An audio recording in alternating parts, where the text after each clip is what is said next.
be sure to like and subscribe to this channel as we go live every day starting at 5 p.m. Sunday to Thursday. My whole life, Ray, is basically just right here live on YouTube. But seriously, especially for draft season, the month of August, we are officially kicking off strategy week this week, followed by position preview week, boomer bust week, cram week, getting you ready for everything that you need to know for your most important drafts. And also, if you have not already, be sure to check out our special pod announcing the launch of Yahoo Fantasy Guillotine Leagues presented by Liquid Death that dropped earlier today. So, with all the business out of the way here, Ray, let's get to the meat of the show. Let's get into the topic of today. Today, we are going to identify 10 sleepers that you can't sleep on this draft season. Ray, let's pull back the curtain here for a second, because you and I were talking before the show. I noticed this with you when I pulled open the doc, because you're a professional. You got in there before me. I thought, oh man, I'm going to have to come up with like some kind of qualification for what is or is not a sleeper, because you know that the people out there are big time sticklers for what counts as a sleeper in their fantasy league. Like, is it somebody that's going to be outside the top 100 ADP? Is it this, that, and the other? I get in, and Ray has, the sleepers of all the sleepers. Like, these guys are so asleep, they barely are registering a pulse here, Ray. Congrats to you. Y'all told me. You said sleepers, and I know what the people will do. If I put George Pickens on the list, they won't like it. That's not a sleeper. Give me something different. That's not a true sleeper. So, yeah, I tapped into that REM, that REM levels of sleep for some of these players, for everybody in their 2025 fantasy drafts. But we'll talk through it. We'll talk through it, and you're going to give your opinions. You've got some nice names on the list, but all these guys, man, they got some opportunities. So I'm excited to just dive into it and get your thoughts on where some of these guys might end up as we go through and get closer to the season. Absolutely. Again, we have 10 players here. Only 3 of them are even being drafted right now in Yahoo leagues. The other 7 do not have an actual ADP in Yahoo. None of Ray's are being drafted. Spoiler alert. Starting with the first one that we're going to get to, we're just going to ping pong back and forth here. Ray, you want to talk through Dante Thornton, Raiders rookie wide receiver. Tell me why this guy made your list.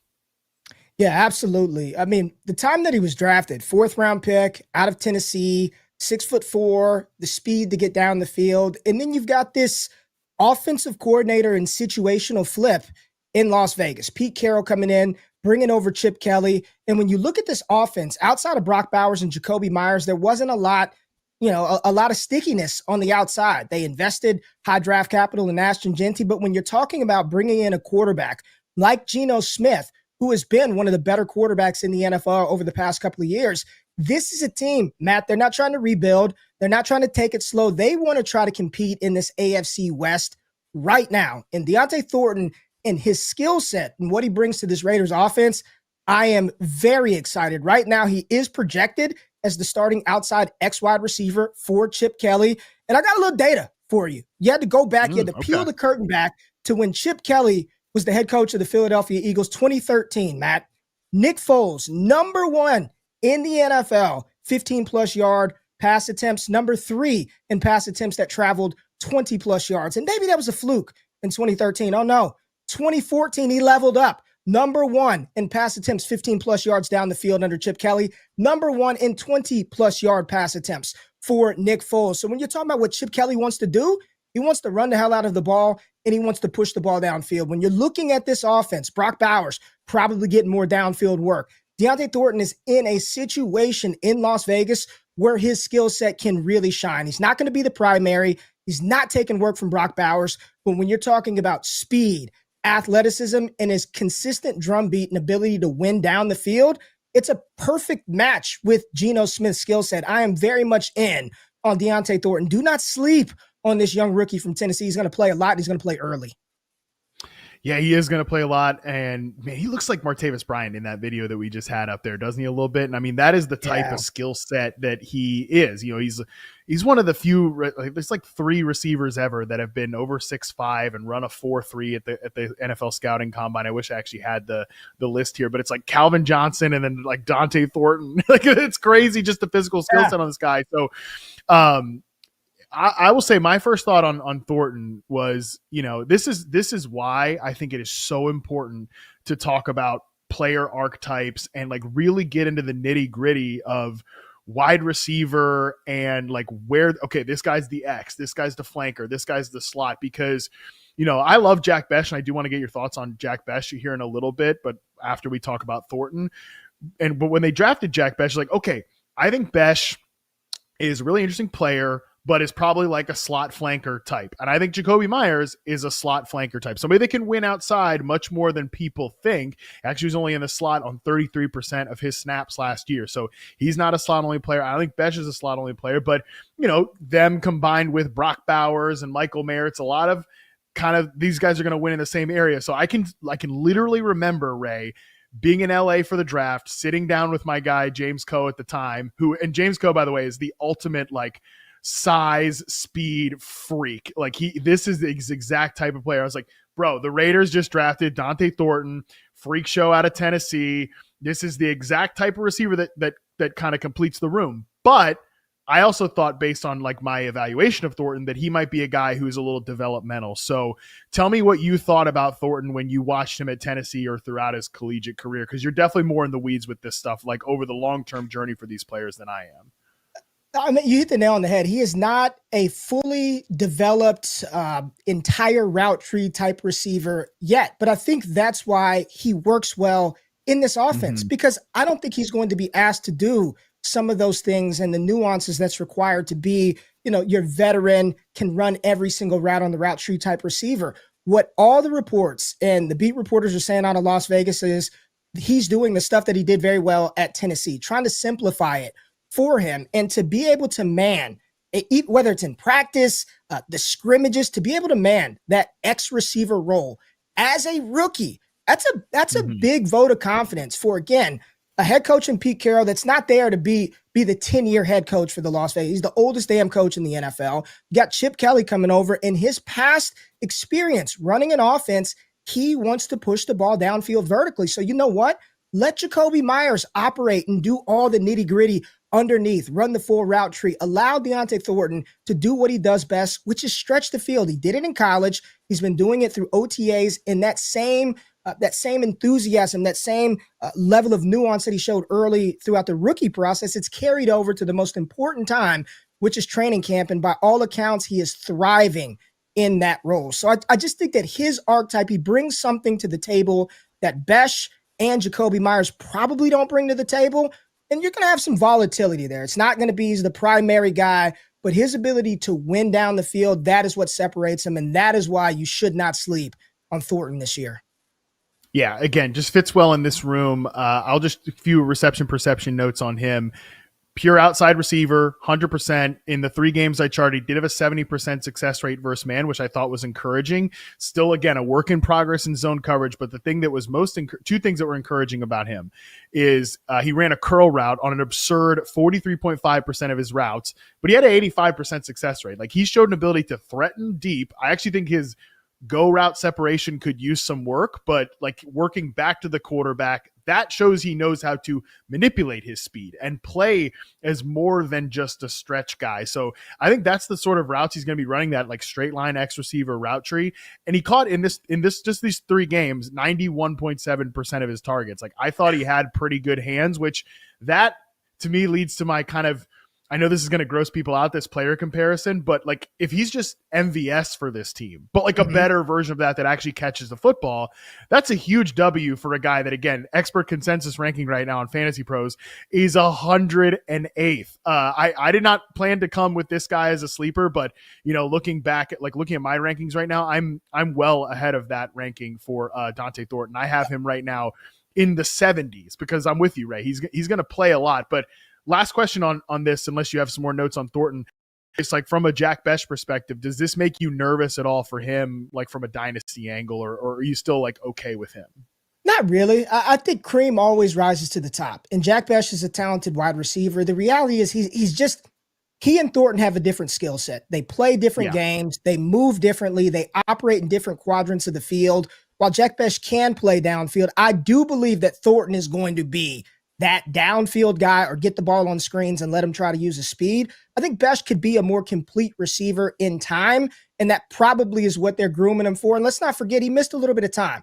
He was holding in, or, the whole second round pick, not signing their contract saga. He missed a little bit of time. So this is not an indictment on Jack Besh at all. It's more of just a compliment to how well Deontay Thornton has capitalized and taken advantage of his opportunity. And the final note that I just want to mention in all of this wide receiver talk for the Raiders, Ashton Genty's the running back. I mean, Chip Kelly, they are going to run the hell out of the ball. All those numbers I was giving you about Nick Foles pushing the ball downfield, that was alongside LaShawn McCoy leading the NFL in rushing almost back-to-back seasons. So there is plenty of room for that play-action game to thrive and work well. Just think about that. They have hammered Ashton Genty up the gut 15, 16, 17 times. Play action, all the attention's on Brock Bowers. You got one-on-one coverage against a cornerback 3 or 2 on Thornton. Give me my chances on an offense that's going to throw the ball, veteran quarterback, and a strong running game. You see the projections on the screen right now for Genty. This is good for the pass catchers in Las Vegas. Yeah, and I don't know if you've put your eyeballs on that Raiders secondary depth chart anytime recently. I think it's a team that's going to need to throw the ball a little bit, because that is going to be a work in progress on that side. I'll throw it to my first sleeper here. And look, this guy's being taken outside the top 100 picks in ADP. He is not quite mining the deep end as Ray did with Dante Thornton, but I will go with Ricky Pearsall here, because I think Ricky Pearsall does not check a lot of the boxes. And I know that you and I had a conversation about him when you were on the show back in June as a potential this year's Jackson Smith-Njigba.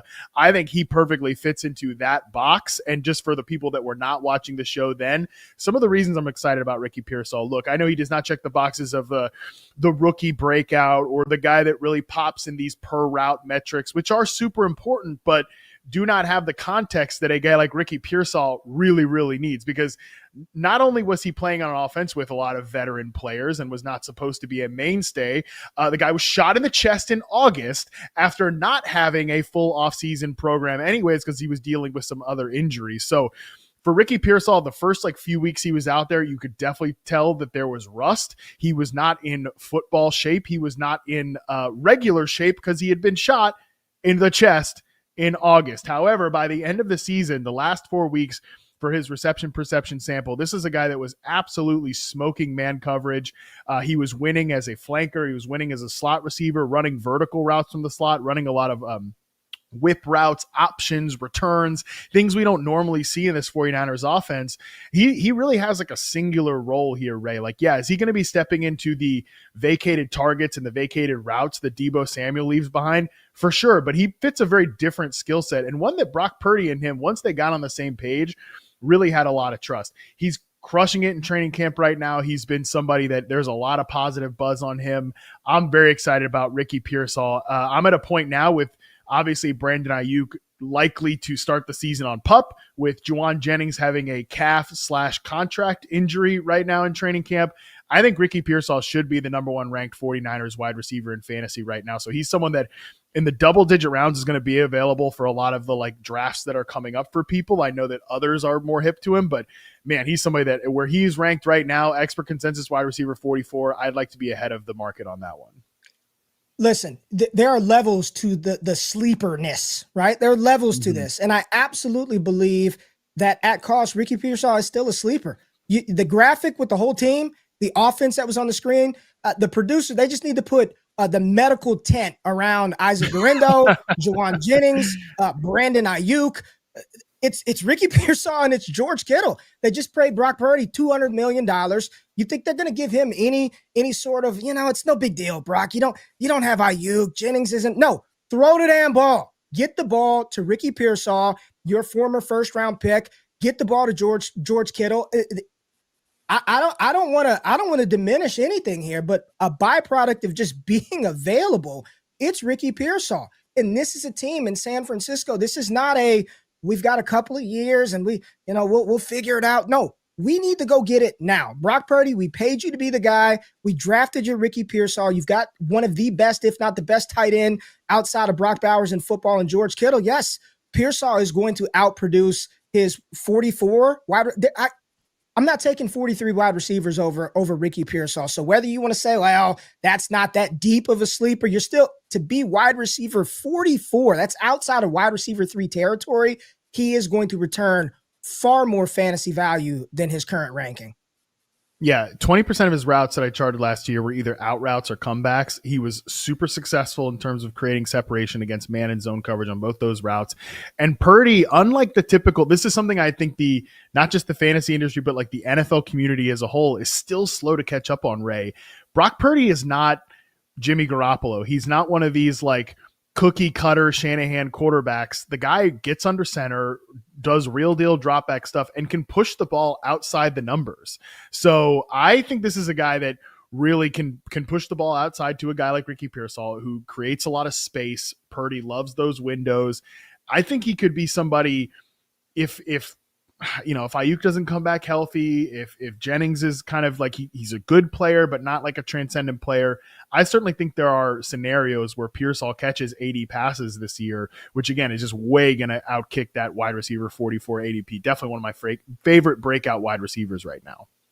Absolutely. And if we've got Brock Purdy projected for 4,000 passing yards, you better believe there's going to be a receiver outside of Christian McCaffrey and George Kittle that gets theirs in this offense. So I am totally on board. I was on board in June when you brought up Ricky Pearsall as one of those sneaky candidates to be Jackson Smith-Njigba this year.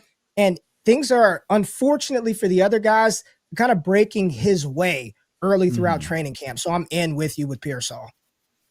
Let's talk about another guy that you had when we discussed this group of players earlier, like who could be this year's Jackson Smith-Njigba. There's definitely a deeper name. He remains a deeper name. That's DeMario Pop Douglas there from the New England Patriots. We talked about him in June, and when we did who could be the next JSN, we both were like, okay, we'll put this name on the list, but not quite sure. You've got Stephon Diggs. There's this fine line, Matt, that you have to walk this line between the actionability of some of the beat reporters from these teams and then how much of it is just coach speak or practice. But when I look at Mario Douglas, ranked 69th ECR right now, and everything that is coming out of New England, I too am excited for Kyle Williams and his dynasty value. I'm excited to see Stephon Diggs play again. He's returning from ACL surgery, and by all accounts, DeMario Douglas has been the best wide receiver at Pat's camp. He plays the slot. That's what he does. He is a slot wide receiver. He's not playing on the outside. He's not doing any of that. He's playing in the slot. And his offensive coordinator this year is Josh McDaniels, who has historically utilized that position very, very well. One of my guys, beat reporter out of New England, Taylor Kyles, he said DeMario Douglas looks more comfortable than ever under Josh McDaniels, consistently getting open, catching everything thrown his way, and quickly becoming Drake May's top target. Drake May's final season at North Carolina, he gave Josh Downs all the damn targets he can handle. You know where Downs played? Right in the slot. That is where Pop Douglas is going to play. This is an ambiguous wide receiver room because there's a lot of reports about Kayshon Boutte playing well. We've got Kyle Williams, who you and I both love. It's just tempering those rookie expectations. Douglas has been on the field for 2 years. They're not taking him off the field. I cannot scream at this ADP enough saying this is just too low for a player who's projected to be in a much better offense, manning a very important role for Josh McDaniels. It's Pop Douglas. Yeah, nice player is DeMario Douglas in isolation, a guy that's a little bit of a weird slot receiver because he's, I think, actually a better man coverage beater than a zone coverage player, but he can continue to improve against zone coverage the more reps that he gets. But the fact that he came out there as a rookie and showed that he could beat man coverage in his year one reception perception profile, that was pretty encouraging. Like, I don't think he's a useless player. I think he's rock solid performer. And there's definitely questions about those perimeter receivers. That battle at X between Kayshon Boutte and Kyle Williams, I think is interesting. But then like Matt Collins comes off, was it the PUP, or he's immediately healthy, and then he starts taking reps with the starting X receiver. And I've seen a few Patriots fans just be like, I mean, come on, man. Like, we're really going to run Matt Collins out there to get like 25, yards per game or something like that. We probably don't need to do that when we have some young guys that could man that position. But I also understand Matt Collins is like a culture setter, a tone setter. You know, he's a good like blocker, things of that nature. They probably do want him in the room, but it's just the one guy that doesn't have any questions in terms of his availability, in terms of the position competition, the battle there is definitely Pop Douglas. So what do you like? What do you like about his game? Like when you watch him, what kind of stands out to you? For me, it's the craftiness, right? It's the craftiness and his ability after the catch is what I really, really like. And, you know, you do a great job, Matt, of highlighting how the players win versus man versus zone. Like I love all of that detail because it really does paint the picture for how they might succeed when they get on the field. I've got this wide receiver model that just kind of looks at usage, right? Just how was he used? Targets, first downs, all that good stuff. When I look at Pop Douglas's usage from last season on a high-end outcome, Matt, top 10 percentile outcome based on how he was used in 2024, you're looking at about 13.6 points per game you can expect from him in 2025. That's not groundbreaking. That's nothing that's going to win your league. But if you're talking about a player that's going to be able to give you 12, 13 points per game on a consistent weekly basis, potentially on the high end, there's probably going to be some weeks in which he spikes, in which he pops. And for me, what I'm looking for is I'm chasing the opportunity. If we are expecting this offense to take a step forward, to play better, to utilize their players to their skill set more, there's going to be a beneficiary. And in Josh McDaniels' offense, that has historically been the player occupying that slot role. I don't know how Diggs' knee is going to hold up, but what I do know is when Pop Douglas was on the field and got some quality targets from some very inconsistent throwers of the football, he's been able to succeed and perform well. So I'm just banking on that trend continuing with Pop getting that usage while everything kind of shakes itself out around him. And if you want to invest into Pop Douglas, because he's, again, a guy that is not drafted right now in Yahoo leagues, expert consensus rank wide receiver 69. I've got him around like 62. He might be a guy that you want to just take with one of your last few picks. Stick him at the end of your bench because I don't know if you've seen the early season schedule for the Patriots from a secondary perspective. I just mentioned the Raiders. Not a great secondary there. They're the first team they're going to play in week 1. The Dolphins, dude, Ray, I mean, I know you used to play ball. I know you tore your Achilles up recently, but like you might be able to line up at cornerback for the damn Dolphins right now, pal. They do not have a good situation going on there. The Steelers, that's definitely a tougher matchup. And the Panthers in week 4, like we might come out here and Pop Douglas is a near, 70% of the routes sort of player. He's leading the team in targets per route run. The first 2 weeks of the season, that schedule, like he might be a guy that people are looking at as a potential year 3 leap candidate simply because like, all right, he crushes it in the first couple weeks here. Yeah, again, it's the cost too, right, Matt? You said it. You could take him at the end of your draft. You could stash him on the bench, and in some shallower leagues, he might be on waivers. What I would suggest is just put a star next to that name. I think we're all a little curious about how Drake May is going to perform in year 2, better offensive environment, better offensive situation. I think we're all trying to see how this is going to shake out in New England. What I caution people on is what we normally do is just draft Kyle Williams. We just Diggs, Kyle Williams, Kyle Williams. We just smash those two. Drake May's projected for 3,500 passing yards and 23 touchdowns. It's going to be more opportunity than just flowing to Kyle Williams and Stephon Diggs. There's got to be somebody else. Just do the math don't math with just Stephon Diggs and Kyle Williams. There's going to be another pass catcher, and I'm going to bank on the one who was one of the better ones for them in inconsistent quarterback duty last year in Pop Douglas. Yeah, and I'm ahead of a consensus on Stephon Diggs. I just think he's the right type. If you're betting on an aging receiver, which, look, I'm not going to go crazy on Stephon Diggs, but I do think he's the right type of aging receiver to bet on because he is like, he made his career as being an outlier already. So he can be betting on him as a guy that outworks his timeline and stuff like that. It's not a surprise that he's here. And like he made his career off being a great route runner, being a great technician. Like that's why he went from being a damn 5th round pick to one of the most productive wide receivers in football.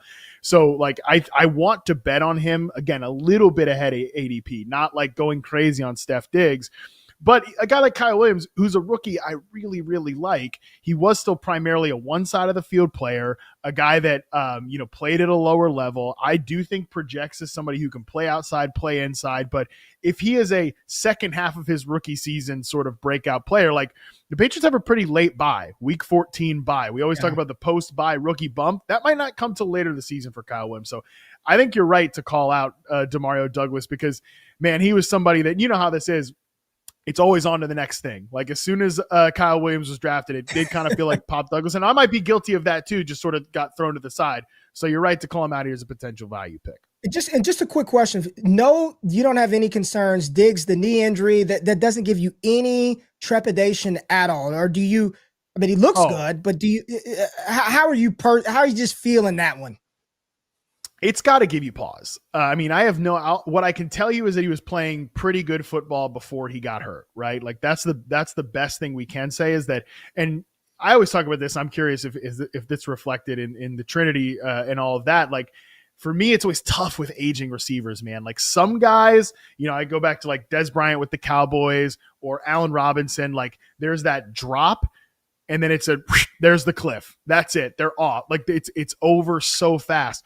There are other guys that age kind of gracefully, right? It's like they're in decline, but it's like a steadier decline. Keenan Allen, I think, has been that guy where he's obviously not the Keenan Allen of old, but it's like a steadier sort of drop off there. I think that Diggs could be one of those types. But again, the knee injury, that's why I still being ahead of consensus on him means I've got him at like wide receiver 35 or something. Now the ADP is coming up because I think now people are hip to like he's not going to miss time at the start of the season, but I feel like wide receiver 35 hedges the bets enough that I'm not counting on him to be a starter, but if I get him at wide receiver 35 and he actually turns into a top 24 producer, I can see that within his range of outcomes. Matt, I'll just say the Trinity says his lowest in outcome based on his usage last year for Stephon Diggs is Pop Douglas's highest range of outcome. It's 13 points per game is the lowest for Stephon Diggs. The usage was incredible. If he's 85% of what he was when we saw him in Houston, he's going to be a massive steal at cost. Absolutely agree. All right, we are going to take our first break. When we come back, we're going to continue to run through some sleepers, some that you've heard of, some that you've definitely never heard of before. I can promise you that right after this.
All right, we are back. We are continuing to talk through sleepers, and I'm going to go to a running back here. in Jacksonville. And Ray, I think now the fantasy community has finally caught up on this because the beat writers are letting us know that Tank Bigsby's getting some run as the early down banger. I cannot, and look, this is not a, nobody should ever take victory laps based on training camp usage or whatever. And that is not what I'm doing here. And also, I couldn't care less about how this Jacksonville backfield shakes out. But that being said, I was stunned, like the early ADP where it's like, yeah, everybody's fighting over Travis Etienne or Basil Tutin, and just completely forgetting that last year, the best runner in Jacksonville was Tank Bigsby. He was a guy that broke tackles. He was much more efficient than Travis Etienne. So finally, it feels like the ADP is catching up here, but still, this is a guy that is just as a 125 ADP over at Yahoo. So Ray, Tank Bigsby, again, finally the people have caught up, has pretty good odds to be the early down banger in Jacksonville. Matt, you probably don't even know this, but this is like a Devi gamer's dream come true because a long time ago, people thought Tank Bigsby was the best running back in that 23 class, better than Bijan, better than Jahmyr Gibbs. There was a time, freshman season Tank Bigsby, people were all in on this guy, and it hadn't happened throughout, the first couple of years of his NFL season, but he's continued to get better. He's continued to work, and now he's got a head coach that says, you know what? We want to prioritize you. We want to get you involved in this offense early and often. And I, too, am excited for Tank Bigsby. I always thought the ADP of Basil Tutin was a little crazy. It was very high. Everybody wanting to project Bucky Irving on him out the gate. Probably not going to happen. Etienne's going to be involved in this offense, but Tank Bigsby, when he was given opportunity, he produced. And in an offense that, again, we project to be better. If we think that Travis Hunter and Brian Thomas and Brenton Strange are going to open things up for Trevor Lawrence, then there's got to be some other benefactors in this offense, and I think that's the running game. And if you're telling me Tank Bigsby is going to get opportunity to be out there on early down situations more than just a couple of series here and there, he's absolutely going to return value in the most fragile and one of the brutal positions played in the NFL, the running back spot. You don't need just a running back. You need 2 or 3, and that's exactly what the Jacksonville Jaguars have done. I don't know if they re-sign him to a long-term deal, so here's what I would do. If I were Liam Cohen, if I were the Jacksonville Jaguars, Gladstone, who's like 25 years old running the damn Jags, I am going to ride Tank Bigsby until the wheels fall off. Give him all the work he can handle, and Tank Bigsby also should be motivated to show, hey, if they don't want to pay me, look how I balled out here in Jacksonville, Dallas, or San Francisco, or whomever it is. Pay me for the 26th season. I am very much in on Tank Bigsby as well. I think he is due for a big season, and the beat reporters and the drum beats are all positive for Tank Bigsby. I think it's going to be a nice split backfield 1-2.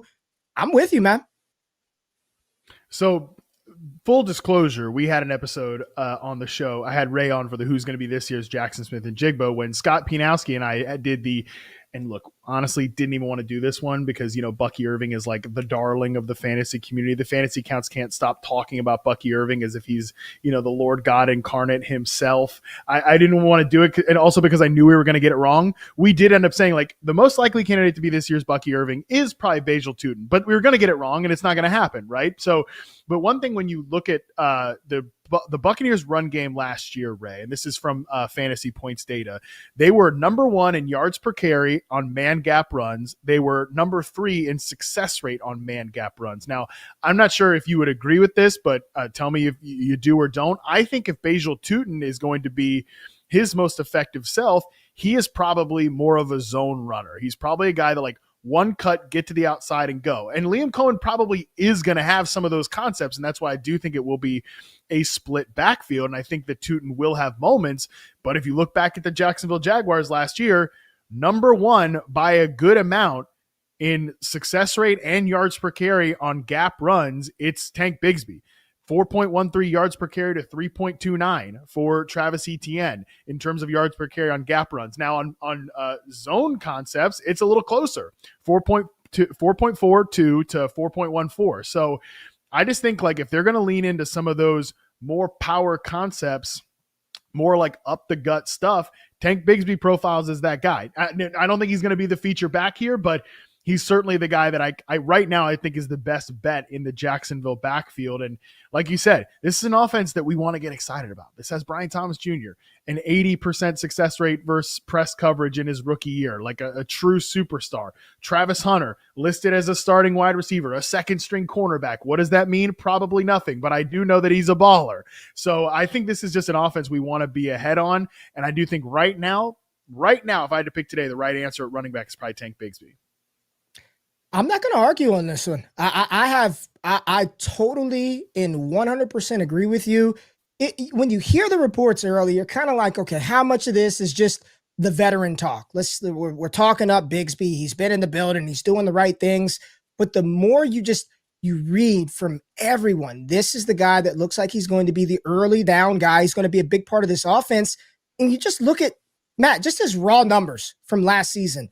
168 attempts, 766 yards, and 7 touchdowns, averaging 4.6 a carry in a dysfunctional offense. Absolutely dysfunctional from top to bottom. Like, I am a little bullish because it doesn't even feel like he played that much. Like, those numbers look great. And I'm like, when the hell did he really even play for Jacksonville last year? So this backfield is probably going to be a little frustrating from time to time. But if there were ever going to be somebody in this offense that, you know, there are those games where the teams, we have to lean on the run. The pass isn't working. We can't block. There's, you know, the weather's inconsistent. If I had to put my money in one of these guys, it would be Tank Bigsby to carry that load for Jacksonville whenever that number is called. Yeah, and he's still, to me, I've ranked running back 36, so like I am ahead of ADP, but I'm not saying like, all right, he's going to really smash here. Now, if we continue to go on through the summer and, you know, it's clear that Basil Tutin's not going to have a role, or maybe Travis Etienne. I know Liam Cohen shot down these rumors, but he's a guy that gets traded or something like that. Maybe he can rise up a little bit, but he is certainly like, once the mainstay backs, you know, go off the board, he's probably the guy that I want as like my RB4, RB3 if it's a lighter RB build. Definitely somebody that I think is really going to be an exciting guy. Like this tweet that we're showing right here, Tank Bigsby, the physical pounder / short yardage. Like I said, physical gap runs, that's where he's going to be. And short yardage, if somebody's scoring touchdowns, he would be the odds-on favorite to lead the backfield in touchdowns. Ray, just before we move on from Jacksonville here, and I know you've got another sleeper running back, where are you at with Travis Hunter this year, man? Just because, again, we just got reports that he is listed as the starting wide receiver but second-string cornerback. I don't think we've talked about him at all as a player. What are you doing with him in drafts? And I know we're off topic here, but he's such a hot button topic. I figure it's worth addressing. Full confidence. We've never seen somebody like him. We've never seen a prospect like him. He's going to play both sides of the ball. I'm not worried about his defensive back responsibilities. Everything that we're reading, all we can do, Matt, is try to parse through the information that's presented to us and make an actionable and realistic projection on what we're hearing and what we're seeing. His physical skill set is unmatched. It's undeniable. I mean, from the time the college football season started, I said, if there's going to be a receiver to challenge Tedero McMillan for wide receiver 1, it's going to be Travis Hunter. By golly, that happened. Brian Thomas is fantastic. This is, and as bad as much as people talk about Trevor Lawrence, I don't like T-Law, not that good. He's got the skill set to get the ball to his weapons. And when I'm looking at the weapons in Jacksonville, it's BTJ, it's Travis Hunter on the outside. Those are the primary guys. I still think Brian Thomas Jr., you see the projections here, love it. He's the one. All right. That's the guy that I'm projecting to be the primary receiver in this offense. But that does not mean that Travis Hunter is not going to make a significant impact, score multiple touchdowns, and have big plays. Long story short, I am in. I'm not concerned about the defensive side of the ball. Fire him up. Full confidence. Me too. And look, we've seen a lot of reports about, you know, he's unguardable in camp. Like Jordan Lewis is having a tough time covering him. That, by the way, is a little clue there. Jordan Lewis is the nickelback. He's the slot corner for the Jaguars. Travis Hunter's going to run a lot of routes from the slot. And like when I charted him for reception perception, it was last year's season where he was almost exclusively an outside on the line of scrimmage player. But you go back to 2023, he was almost a full-time slot player. And like, I talk about Travis Hunter as an elite separator, 92nd percentile against man coverage, 97th percentile against zone coverage, 97th against press, but he still needs to learn the finer details of route running, right? Like he's not an elite route runner just yet, but in order to really maximize those separation skills, you want to put him in the slot to get him some layups, get the ball in his hands, a lot of screens. Obviously, Liam Cohen had the best screen game in the NFL last year with Jacksonville. So yeah, I'm with you that I know it's going to be a tough click because there might be some volatility in like his week to week usage, quite literally, like how often is he playing on the offensive side of the football. But I always come back to a quote that Coach Prime gave to NFL Network. Like, well, is he going to be a cornerback? Is he going to be a wide receiver? He's going to be both. Because guess what? I'm paraphrasing from Coach Prime, which dangerous game. I probably shouldn't be doing it. But he basically was like, you tell me when the offense is getting its butt whipped that the best receiver is going to be on the sideline. I don't think so. And that's the thing in Jacksonville too. I mean, he might not be the best receiver right now because Brian Thomas Jr. was that good, but it's at least within the range of outcomes. Like it might only be 10% or something like that he's better than Brian Thomas Jr. And that's no shade to BTJ. That's all praise to Travis Hunter. Probably not going to happen this year. I agree with you. I have Brian Thomas Jr. firmly as an early second round pick, bare minimum in fantasy. I want to take that guy this year, but I also want to take Travis Hunter where he goes as well.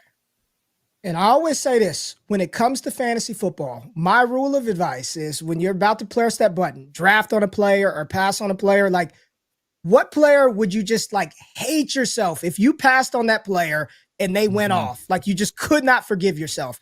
Listen, if Michael Pittman Jr. burns me in fantasy and I didn't press draft, that's okay. If Chris Olave gets me and I don't win because I didn't draft Chris Olave, that's fine. If I've got Travis Hunter in my crosshairs, Matt, and I pass, especially if he's fallen a little bit because of the concerns, and then he goes bananas towards the back end of the season and he's looking like the Chris Godwin, I'm done. I just wouldn't even play anymore. I'd be like, why did I do that? Why did I pass on Travis? I just can't. You can't do it. In an offense, it's going to throw the ball. That's going to use him in that role, the slot. And Jordan Lewis is no scrub, one of the best nickel corners in the league. I'm not kicking myself because I passed on Travis Hunter. I'll live and die by him. That's what we do here at the Yahoo Fantasy Forecast. A little bit of fantasy football advice, a little bit of mental health advice as well.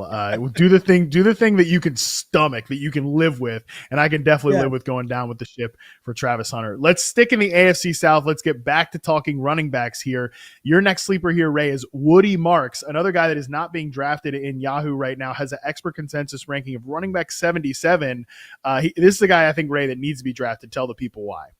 This is wild. I don't get it. I have been preaching and pounding the table for Woody Marks since the pre-draft process. You're talking about one of the best, if not the best, pass-catching running back from this 25 draft class. He played 5 years in college, broke out his final season at USC, over 1,000 yards on the ground, 260-plus career receptions out of the backfield.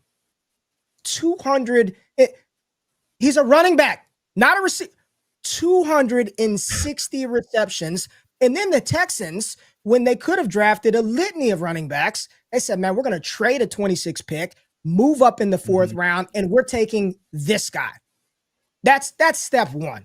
Step two, this Texans offensive line is a damn mess. They're rebuilding the offensive line. Keon Green's gone. Laramie Tunsil's gone. Their second round pick from a year ago's not performing well at right tackle. They got Ariante Essery out there on the right tackle side. And then you got two rookie wide receivers, Christian Kirk and Nico Collins. Nick Chubb, no timetable for Joe Mixon, no timetable for return. Nick Chubb, I love his game. One of the best to do it during his time. The reports are not glowing about Nick Chubb's ability to hit the second level. And he's never been a pass catching weapon for any team that he's played on.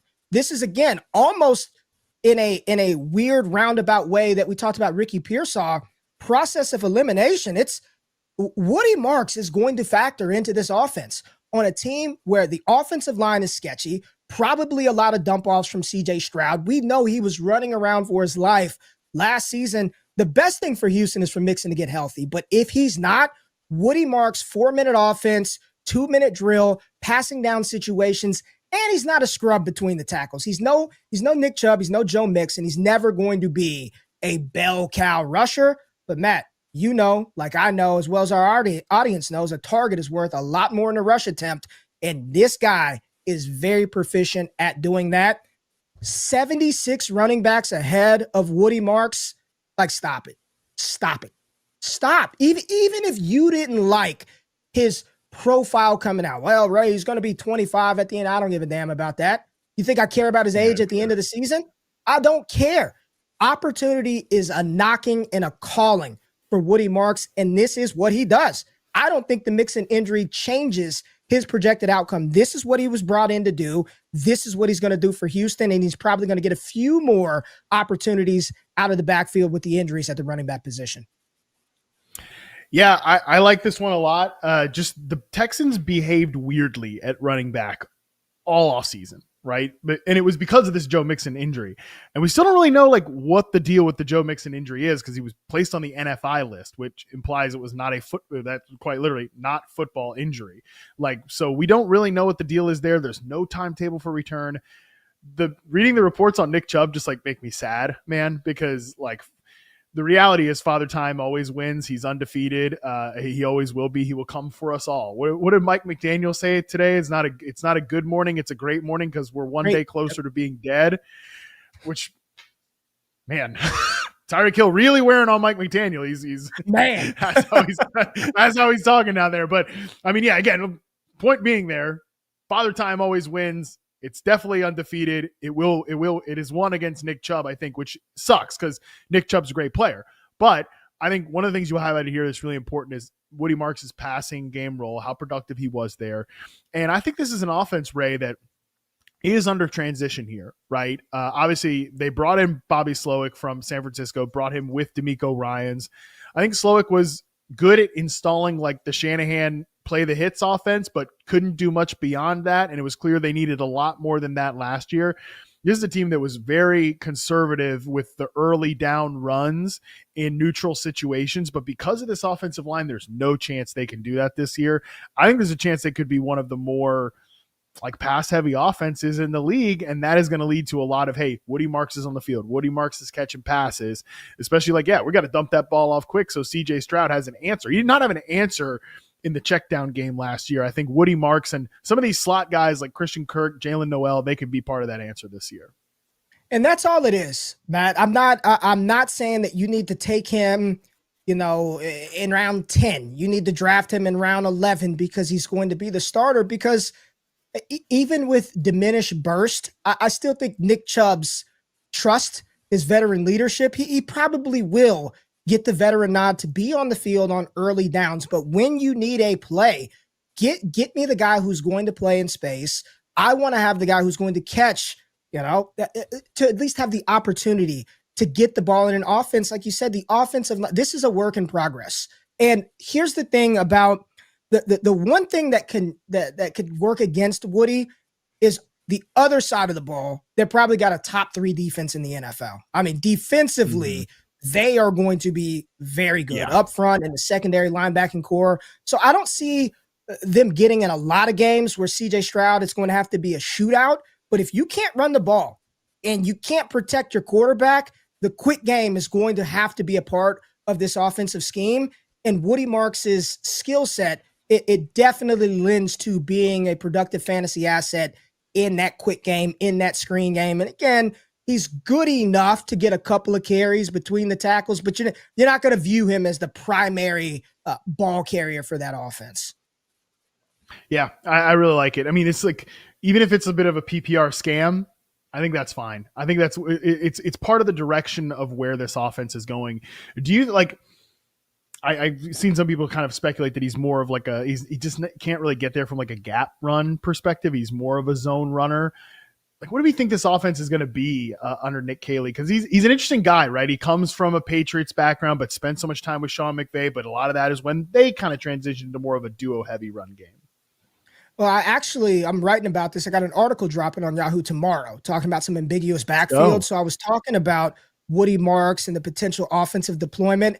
I think a lot of people are curious. And what, to your point, the non-football injury list for Mixon, I don't think was on the Texans bingo card when they were making these offseason moves. If you reverse engineer the timeline, there was probably a spot where there was a lot more concern than we knew.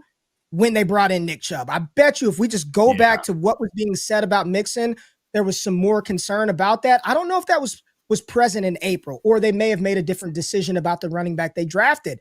What I do know is reading the reports, the defense is miles ahead of the offense to the point where they've had to tell the defense to dial it back so we can run some offense. The offensive line is going to be a problem, Matt. So like you say, if it's a scam, maybe, but he's going to be on the field.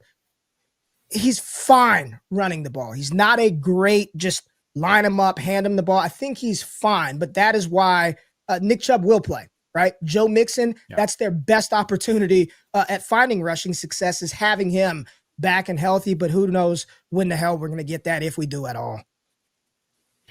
All right, I'll go to my next sleeper here. This is a guy who's going to be on the field a lot for what might be the worst offense in the NFL. So get excited as I talk about Cedric Tillman here. Not drafted right now in Yahoo League's expert consensus rank of wide receiver 57. And here's why I think Tillman is interesting. I think people have completely forgotten the midpoint of the season for Cedric Tillman, when this guy was extremely productive. And look, was he benefiting from the Jameis Winston pump and dump production scam? Absolutely, 1,000%. But there are other data points that really matter here for Cedric Tillman and why it wasn't just like a random pop-up for him. Number one, this team traded Amari Cooper right before like Jameis got in the game for the Browns.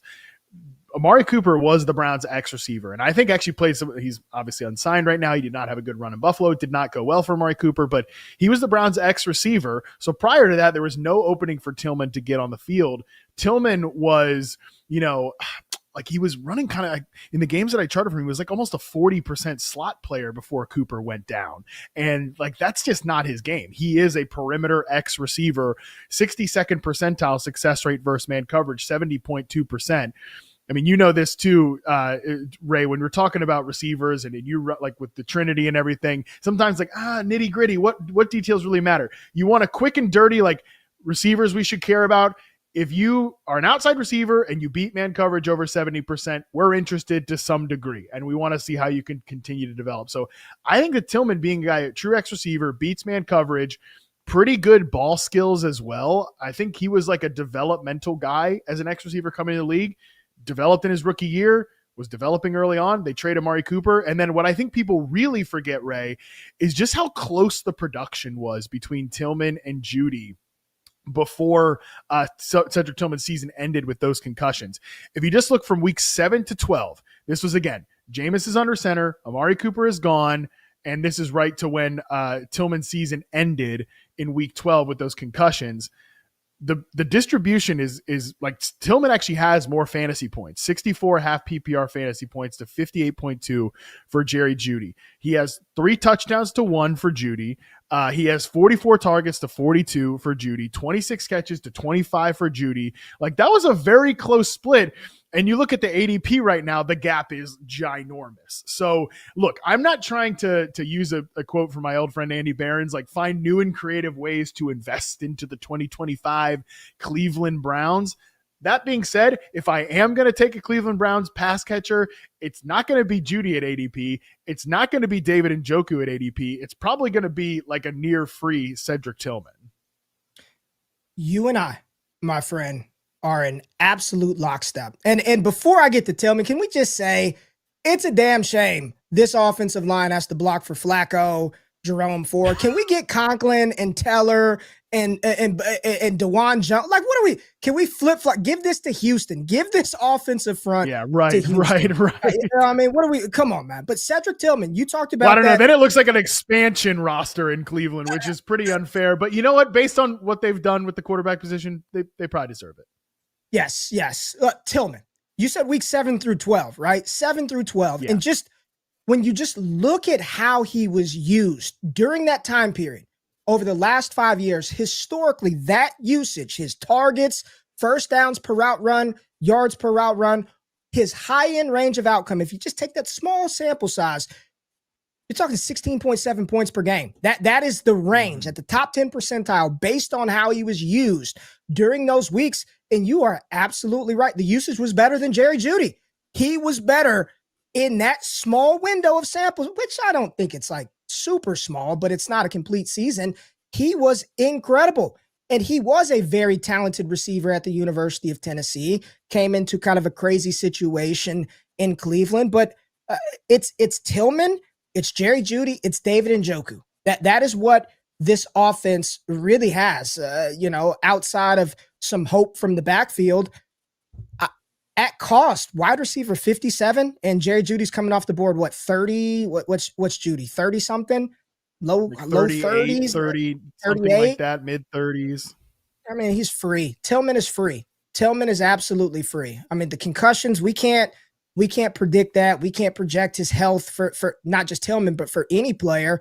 So he's going to be on the field. He should be on the field in 2 wide receiver sets. He's definitely on the field in 3 wide receiver sets. And there may be some situations where they roll out a big package and he's out there as the lone receiver, right? As the single receiver when they got 2 or 3 tight ends on the field. This team is probably not going to be good. They're going to have to throw the ball. I'm in on some of the offensive weapons, but we're talking cost and sleepers. Yeah, you need to wake the hell up. Cedric Tillman can ball. Yeah, Cedric Tillman currently expert consensus rank wide receiver 57, 146th overall. Jerry Jeudy 74th overall, wide receiver 34. No disrespect to Jerry Jeudy, but I think the gap needs to come up a little bit there from a Cedric Tillman perspective. Last point on Tillman. I'm not saying he's going to become this player, but a couple of years ago, there was a ex-receiver playing in a bad offense that people just, didn't really want to even watch and weren't really watching. And he was a guy that had some injuries, was playing with some other veterans. Brandon Cooks was the guy at this point, but big ex-receiver, beat man coverage over 70% in his reception perception sample in his second season. And now that guy is considered one of the best receivers in the league, justifiably so. I'm not saying that Cedric Tillman is going to become the next Nico Collins, but there are some similar indicators that he could be like on that ex-receiver starting archetype. So again, please don't clip it. Please don't aggregate. Matt Harmon says Cedric Tillman is the next Nico Collins. But again, receivers that beat man coverage over 70%, outside players, those are the guys we're interested in. But that's what you're looking that is what you're looking for, right? If you're going to find one of those hidden gems, like you've got to have those green flags, right? They're not red. Those green flags and those signals, they lead you. And the beautiful thing about a Tillman, about a Marks, these guys that we're talking about, if it doesn't work out, what did it cost you? Like what did the opportunity cost you? So before you, I don't think he can be that. I don't think Woody Marks got at cost. Hell yeah, I'm in on that. Absolutely. So I wanted to back you, Matt Harmon, on that one, because that is what you're looking for. Those kind of positive indicators, beating man coverage that you said 70% of the time. That's a green flag. That is a green flag. Go. Yeah. And like you said, if it doesn't work out, cut him, move on. And maybe it's 2026 is the year for him. Like Nico Collins, it was not the second season. It was the third and the fourth season when he actually got a damn quarterback. Let's go to another deeper name back in the deep end of the pool here. Ray, you have got another day 3 running back here for us out of Chicago. Okay. All right. Now this one, we're diving deep. We're digging deep on this one. And the interesting thing is this guy's ranked higher than Woody Marks. And I'm talking about Kyle Monangai of the Chicago Bears. Now, outside of the Dallas Cowboys and the Shedeur Sanders training camp reports, there's probably not more chatter on social media than what's happening in Chicago in this Ben Johnson-led offense. A lot of hype and a lot of enthusiasm for Caleb Williams and the pass catchers, but not a lot of talk about the running game. You all do know that Ben Johnson had a DeAndre Swift in the past, right? We do know that DeAndre Swift he wasn't overly efficient in 2024. He's a good player. I like DeAndre Swift, but there is opportunity for another running back to assume some role and some carries in this offense. And all indications are this rookie running back from Rutgers is making the most of his opportunity. Sometimes, Matt, what I'm looking for out of some of these reports from these beat reporters, from people close to these teams, not necessarily how much they are saying about a player, but what they're not saying about another player. And I have not heard a lot of enthusiasm for Roschon Johnson. And I was a Roschon Johnson fan coming out of Texas, but I just have not heard a lot of the positive buzz, whether it's coach speak, beat reporter talk, fan talk, have not heard a lot of buzz about Roschon Johnson. But the buzz that we're hearing from Ben Johnson himself, from players on the Chicago Bears and from their first public scrimmage that was open to people in Chicago. They got to the goal line with the first team offense, and you could say, oh, it's veteran. They put DJ Moore in at running back. Then they put Kyle Monangai in at running back to operate at the goal line. So you're talking about an offense that I don't think Ben Johnson's going to let Caleb run hog wild and do what he wants to do on offense. You're going to play on schedule, or we're just going to attempt to have you play on schedule. We're going to run the ball, and it's not going to be just DeAndre Swift. That's not his game. That's probably not where Chicago wants to maximize his skill set. There's going to be another rusher or two in this offense that gets opportunity. And Kyle Monangai is that running back. Everything has been glowing. He was incredible running back out of Rutgers, drafted a lot later. But running backs, man, I don't care when they get drafted. Yes, if you get drafted where Ashton Genty is, that matters. But is there going to be opportunity? Right now, he's projected to be that second or third running back. So we're talking about a sleeper, deep sleeper. But if this offense is going to take a step forward, and DeAndre Swift is not the bell cow that we look at when we think of a Derrick Henry, when we think of a Saquon Barkley, you better believe Kyle Monangai better be on your radar. Yeah, I'm going to do the thing that producers absolutely love. I'm going to call back something we already showed. If we could put that quote from Ben Johnson back up on the screen here, because I think it really shows why this is a good highlight from Ray, like the ultimate waiver wire speed dial. Again, for the audio listeners, this is from Ben Johnson. I'm very pleased with where he's at in reference to Kyle Monangai. Quote, I think he's a guy we're going to be able to trust this fall. Maybe it's just coach speak, hyping up the guy. But I don't know if you guys have paid attention, followed Bears training camp at all. But remember, Rome Odunze himself was on this show last month talking about how demanding Ben Johnson is, how much he cares about the details. And, Rome's like, I love that. We need to be held accountable. Like, this is me reading between the lines, but not that hard. This is what we didn't have last year. A lot of details. This is the kind of coach we need here.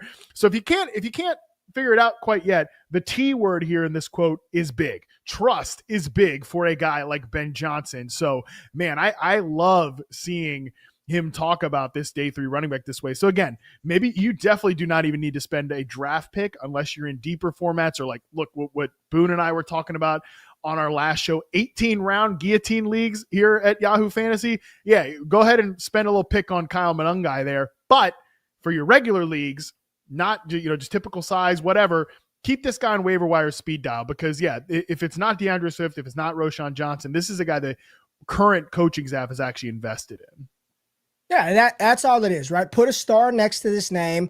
Pay attention, and what you can do is he's going to put the good thing about the Kyle Monangais, probably the Woody Markses, Matt. They're going to play in preseason. You're a 7th round running back. You're not getting the one vet. You're not getting a series. You're going to play. You're going to get the damn ball. We're going to get an opportunity to see him maneuver, see him run. We probably see a little Roschon Johnson in preseason as well. So just as we get into the action, just put a star next to this name and just monitor this situation, because to your point about Ben Johnson, he ain't got no problem calling it out. I mean, he's called out Luther Burden multiple times. He's called out in roundabout ways DJ Moore. So for him to say something positive, I'm going to take that as a positive for Kyle Monangai's performance early in camp. Yeah, there's no question about that. I can't wait to see how the Ben Johnson era plays out in Chicago, because it is certainly going to be must-see TV. All right, we are going to take our last break here. On the other side, we have 3 more sleepers to talk through. That's coming up right after this.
All right, we are back. We are continuing to talk through the sleepers that you cannot sleep on here with our guy, Ray Garvin.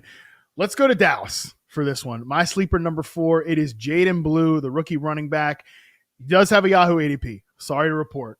He is being drafted in Yahoo leagues, but 128th overall, expert consensus rank of running back 54, and that has fallen, Ray, and it has fallen for some stupid reasons. Look, there are some people there are some people watching this show right now, listening to this show, that are not terminally online, which, by the way, congratulations. I'm happy for you. Please continue to live your life in peace and not consume every stupid nitty-gritty detail of football information. But, except this show, obviously, and all of Ray's content and all of mine and everyone else here in the Yahoo team. Obviously. But all that, obviously. But there was a day, what was this, last month at some point, some former Cowboys coach, Glenn Smith, I believe, said that Jaydon Blue was borderline lazy, that the coaching staff didn't like him, and fantasy Twitter was abuzz about it, freaking out about this Jaydon Blue report. But look, he was featured, Jaydon Blue, on our Bucky, or who's going to be this year's Bucky Irving episode, and one of the reasons I wanted him to be a finalist. Look, I'm not a dictator, okay? I run a democracy. We have to come to a consensus opinion, and Scott Pianowski and I could not agree on Jaydon Blue, so he was not the nomination, but he was certainly the guy I wanted at the top of the ticket, okay? Because this is an ambiguous backfield. This is a backfield where we're talking about, Javonte Williams and Miles Sanders. By the way, Miles Sanders apparently outplaying Javonte Williams in training camp, which is another thing that that ADP needs to correct at this point. Like, there was a big gap between Javonte and everybody else.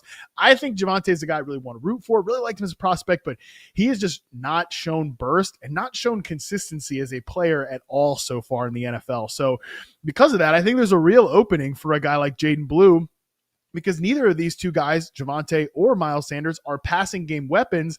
And this is going to be an offense that throws the hell out of the football. I would not be shocked if the Dallas Cowboys lead the NFL in pass attempts this year. Jaydon Blue is a guy who is a mismatch weapon, can be used as a receiver out of the backfield. And just like bottom line, this is a great offense with a good offensive line. The interior is definitely a strength. We want to take shots on this running back. And Jaydon Blue, running back 54, 128th overall, yes, when you get to the late rounds, that is the type of profile you should be targeting. Because again, Ray, if it doesn't work out, who gives a damn? You cut him and you move on. But I want to know, as a guy you follow the Cowboys, you mentioned this earlier, like about Devi and all this stuff. I don't be doing all that. Okay. You're that is quite literally your business. That is literally your business. So you tell me about Jaydon Blue, the player, and how you think he fits into this Cowboys situation here. Yeah. I'm just checking my watch to see how much time we have, because I can go on and on about this damn backfield, this team, and Jaydon Blue.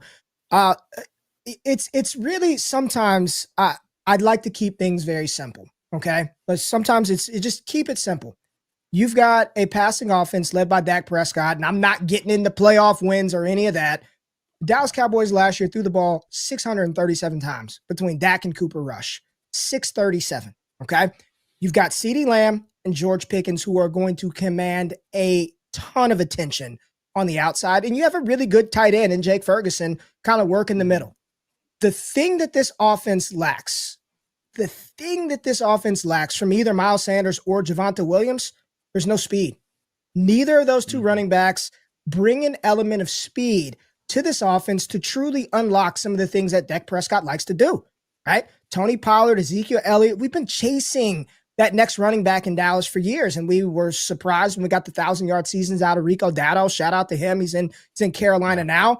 But Jaydon Blue's speed is different. He clocked over 22 miles per hour in college multiple times. It was a disappointment when he only ran a 4.37 at his pro day. Just disappointed, just not that fast. Thought he'd be a 4.2 guy. I think he came out and said he was going to run a 4.1. But his ability in the screen game is outstanding. And he's the type of running back that I'm not going to compare him to Devon Achane. I think Achane was a much better runner of the football between the tackles than Jaydon Blue. But that speed, when he hits the open field, that second gear is different. And I've got some people that know some things about Dallas, Matt, and they said it's not even close who the most dynamic and explosive running back is. They say he doesn't have everything together to be out there all downs. And quite frankly, you don't want him out there all downs. He was a liability between the tackles, putting the ball on the ground in college. But how he's going to be deployed, man, this is one where if it hits and if it works, people are going to fall in love because he's a Dallas Cowboys running back. And whether people want to admit it or not, we have been chasing something in this backfield since Ezekiel Elliott and Tony Pollard departed a couple of years ago, respectively, each. This is a talented running back. And this is what I said, Matt. There's a difference between running backs who can catch passes and be deployed as a pass-catching weapon. Javonte Williams can catch passes. Miles Sanders, if you throw it to him, can probably catch some passes. Jaydon Blue can be deployed as a pass-catching weapon, and that skill set and that ability opens up the offensive playbook tenfold. So, yes, I'm in on Blue. I love this call as a sleeper. Again, another shameless plug for my first article dropping tomorrow. We talk about this ambiguous backfield, and there's no doubt at cost, and you say he's dropping to RB54, let him drop a little more. Bring him on down because I'll draft him every single time. Jaydon Blue, I want him. I love it. Yeah, I love the way he's going to be using this offense. If he is that pass-catching weapon that you talk about, like they've needed, somebody to kind of just be a dump-off guy because Dak can get himself into trouble there. He tries to force things sometime, and it's not quite like I always come back to Josh Allen, right? When it was so clear that the Bills were trying to like, hey, Josh, like we're incentivizing you to take the layups here because we're going to get you James Cook, or like remember they tried to get like J.D. McKissick, and Brandon Beane was so pissed that he went back to Washington. Like how could he do this? Because we really needed J.D. McKissick because they wanted somebody to like, and Khalil Shakir was this guy too as a wide receiver. Get the guy the football in his hands and let him make plays so that you don't have to force everything. I think that could be part of what Jaydon Blue is doing here. And you mentioned the screens too. Like I think this is going to be like Brian Schottenheimer's offense is going to be pretty interesting to kind of consider him as the pivot man here as opposed to just what we saw with Mike McCarthy. So screens, usage out of the backfield. If we get that with him for one of the best offenses in the NFL, we're going to be pretty excited here. We're going to continue the theme of day 3 running backs here, rookie running backs, Ray. You've got Tahj Brooks out of the Cincinnati Bengals here. Yeah, and I'm just going to there's a real egregious tweet out there about Tahj Brooks, and I just want to read this. This is Cincinnati Bengals tweeted this out early in July. This is from Joey McGuire, the head coach of the Texas Tech Red Raiders.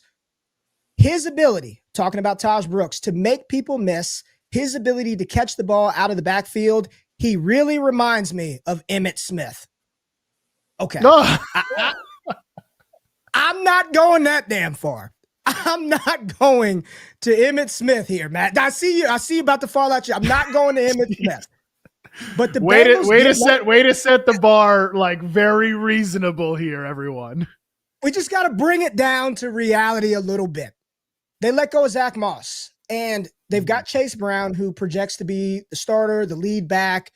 Awesome. Incredible. But you remember the last image that we had of Chase Brown was the ankle injury. I think it was the ankle injury, the foot, and something like that towards the back end. He got hurt. They need somebody else.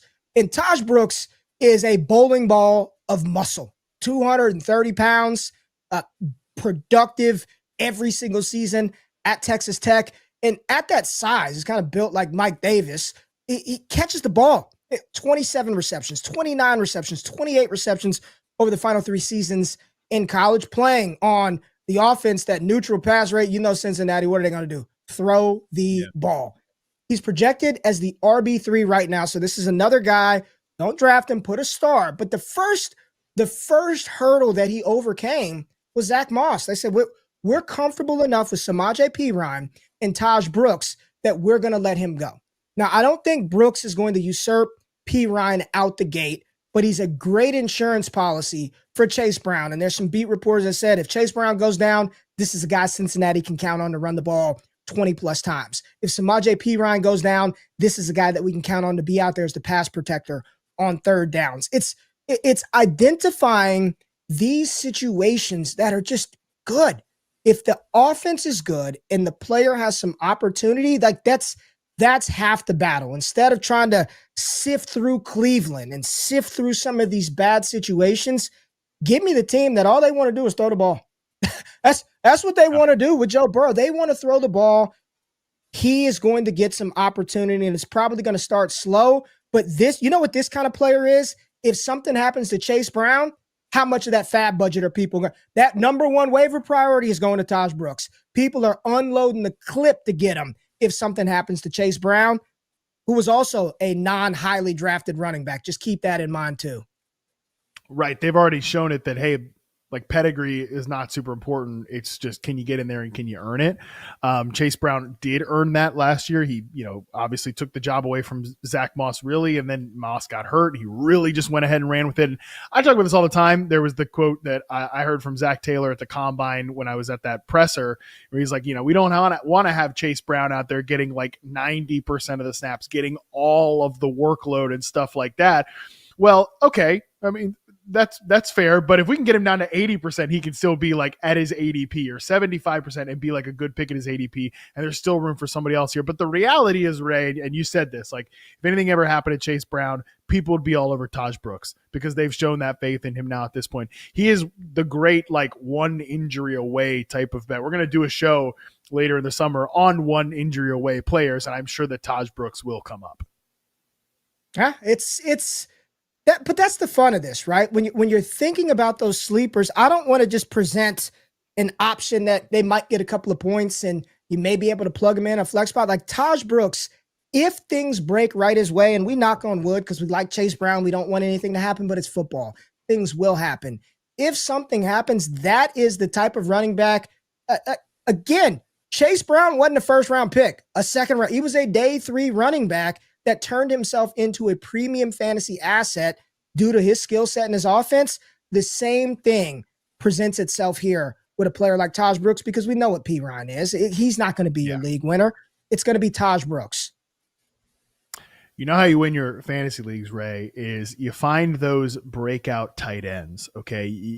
Real cheap guys. And for our final sleeper, my final sleeper here, I'm going to throw out Theo Johnson, tight end from the New York Giants. I think it is getting totally slept on that Theo Johnson is going to be maybe the second most important pass catcher to Malik Neighbors right now for the New York Giants. And look, let me be super clear. This is another offense, and I'm not like, I'm itching to invest in the New York Giants this year, but Theo Johnson is FREE free, like no Yahoo ADP, expert consensus rank, tight end 35. And this guy was played pretty well last year. Like, it wasn't super productive. Nobody was super productive in that offense besides Malik Neighbors. But man, he was certainly a guy in Theo Johnson that was playing a lot of snaps at tight end, which is unusual for a rookie tight end. He gets injured. He missed the rest of the season, but he's been back, and he has been right up there in terms of catching passes from Russell Wilson at training camp. He's running as the starter. And like, look, Malik Neighbors, there's a tweet here that we have from Bobby Skinner that I want to show from the training camp practices. Russell Wilson has completed 80 of 121 passes so far. The catches from Russell Wilson, 22 of them have gone to Malik Neighbors.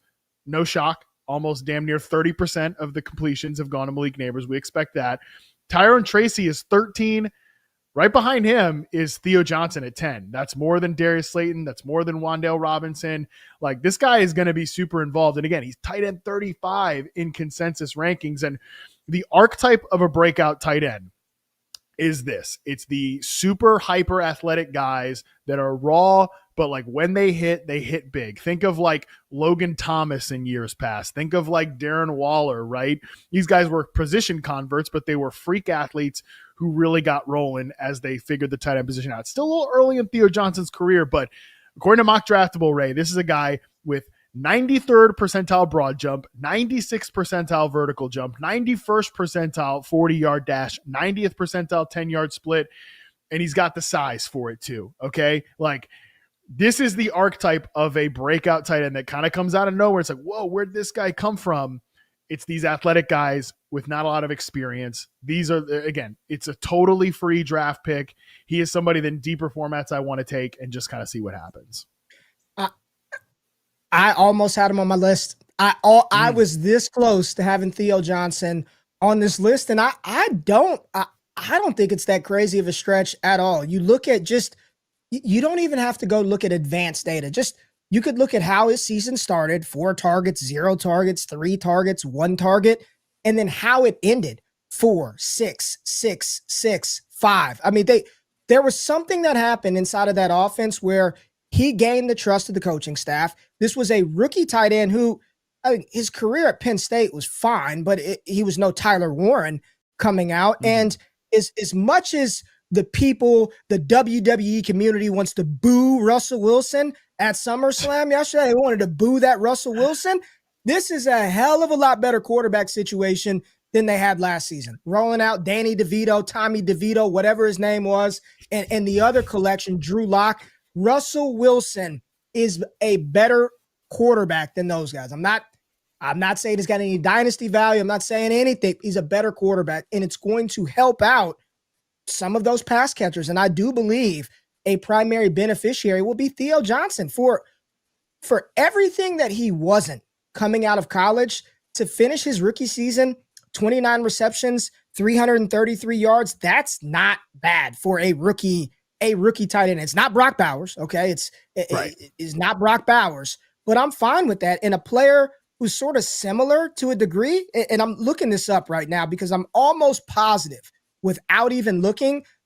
These are like JT Sanders numbers from Carolina, and people are all about drafting Jatavion Sanders for Bryce Young. So I'm very much with you. He's an athletic specimen, and Malik Neighbors is pulling too. I mean, he's got a corner and a safety just about every single play. So Theo Johnson is probably going to be isolated against linebackers or safeties, which he should be bigger, faster, right around that with those guys. I'm totally good with this call. It's a cheap option, and that is like found money at the tight end spot. It really does help out. So I'm with you with Theo. Yeah, look, like I said, it's the Giants offense. Nobody is more like eye roll at the Giants than me. Okay. Trust me. And I'm skeptical of Russell Wilson over the course of the season. I'm certainly skeptical of that early season schedule for this team. Like, how long can they hold off on the Jackson Dart experiment? But again, Theo Johnson, expert consensus ranking right now, tight end 35. He is behind Cole Kmet, Noah Gray, Harold Fannin. Like, these are the second tight ends on their team.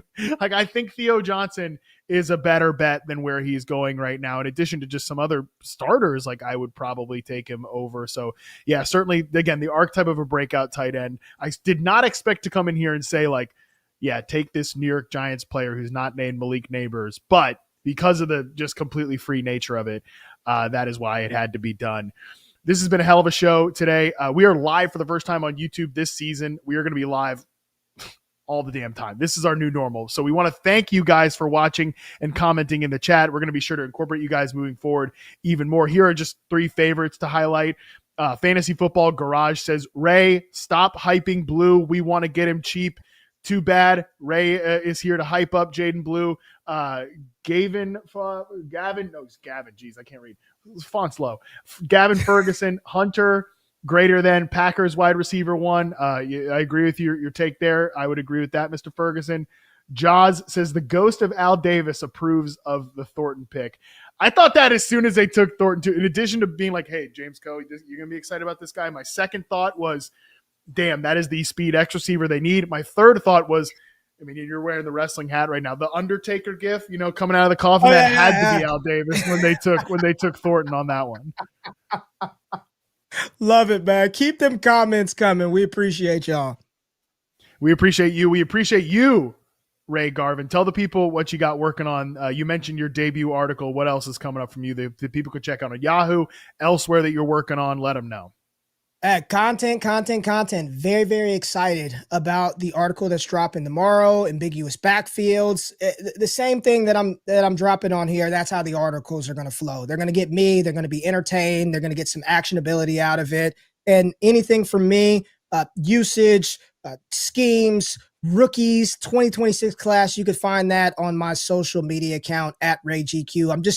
I want to say this. I'm excited as hell for the season, Matt, to do this live, to have all these people watching us across multiple social media platforms. This is awesome. Football is here. Excited to be here with you, Matt. Excited to be a part of the Yahoo family. Let's have some damn fun this season. I'm very excited to have you here. I am so excited that we're just going to be having all of this content. As you're seeing on the screen right now, if you're watching, we are right in the middle of strategy week, position preview week, boom bust week, cram week. So reminder, like and subscribe to our new channel. If you're listening on the podcast, leave us a good review. 5 stars only. If you're not going to leave a 5-star, don't bother. Just keep it moving, and let me know personally. Tweet at me what you hate about the show, and we'll see if we do something about it. But also be sure to check out our new Yahoo Fantasy Guillotine Leagues presented by Liquid Death on the Yahoo Fantasy app. Super fun format that you're not going to want to go without this fantasy season. On Tuesday, Scott Pianowski is going to be back with me. He's going to join me live at 5 p.m. Eastern. So right back here, make sure you subscribe to the channel. We are going to discuss how each of the 12 first-round consensus picks could go wrong. That's right. First round, we're going to pick some holes. We're really going to talk about players that you've actually heard of before, not like we did today with Dante Thornton and the boys. Until then, we are out.